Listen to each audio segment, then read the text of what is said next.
Yangiliklar.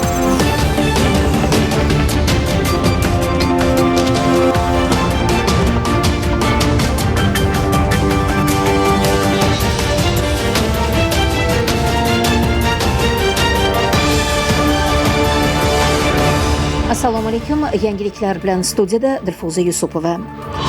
Mamlakatimizda korrupsiyaga qarshi kurashish borasida tizimli ishlar amalga oshirilmoqda. Mazkur islohotlar nafaqat sohalarda korrupsiyaviy holatlarning oldini olishga, balki fuqarolarimizning ushbu illatga murosasiz munosabatini shakllantirishga ham qaratilgandir. O'zbekneftgaz aksiyadorlik jamiyati moliyaviy va compliance nazorat departamentining guruh rahbari Komiljon Ahrorov tizimda ushbu illatga qarshi kurashish borasidagi ishlarga to'xtalib, shunday deydi.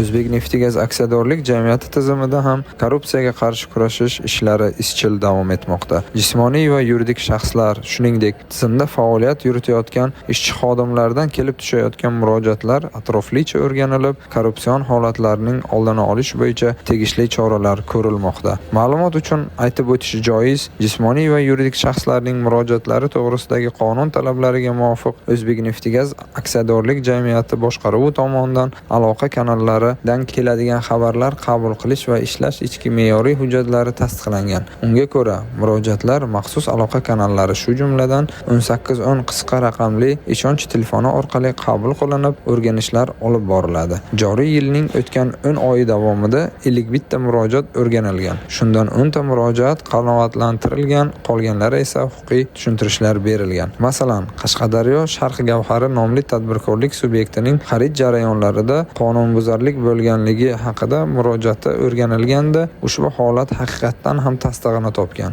Natijada qonunga zid holat bartaraf etilgan va mas'ul xodimlarga intizomiy choralar qo'llanilgan. Shuningdek, Ko'klam Safar Parranda nomli tadbirkorlik subyekti bilan tizim korxonasi o'rtasida tuzilgan shartnoma shartlari o'z vaqtida bajarilmaganligi haqida murojaat ham ko'rib chiqilgan. Murojaatchi manfaatida hal etilgan.